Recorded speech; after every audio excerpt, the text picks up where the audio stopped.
स्वामी सांगतात जी पाप आपसूक घडतात, स्वामी सांगतात जी पाप नकळत घडतात त्या पापांना कुठंतरी गंगा शुद्धी आहे, त्या पापांना कुठंतरी स्वच्छता होईल किंवा त्या पापांना कुठंतरी शिक्षेपासून सुटका होईल. पण जी पाप जाणून बुजून केली जातात, जी पाप उद्देश पूर्ण केली जातात, त्याला कुठल्याही शास्त्रात प्रायश्चित्त नाही आहे, त्याला कुठल्याही शास्त्रामध्ये गंगा शुद्धी नाही आहे. लक्षात ठेवा, भगवंतानं सांगितलेल्या मार्गतत्वांवर चालत असताना आपल्याकडून जाणून बुजून कुठल्या तरी गोष्टी होणं आणि नकळत होणं या दोन्ही गोष्टीमध्ये फार फरक आहे.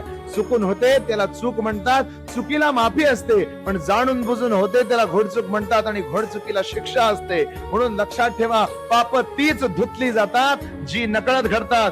गंगेत जावा, कुंभमेळ्यात जावा, अगर कुठेही जावा, जाणून बुजून एखाद्याचा अपमान करत असाल, जाणून बुजून हेटाळणी करत असाल, जाणून बुजून एखाद्याचा वापर करत असाल, गैरवापर करत असाल, तर अशा पापांना कधीही स्वच्छता, शुद्धता आणि गंगा शुद्धी नाही.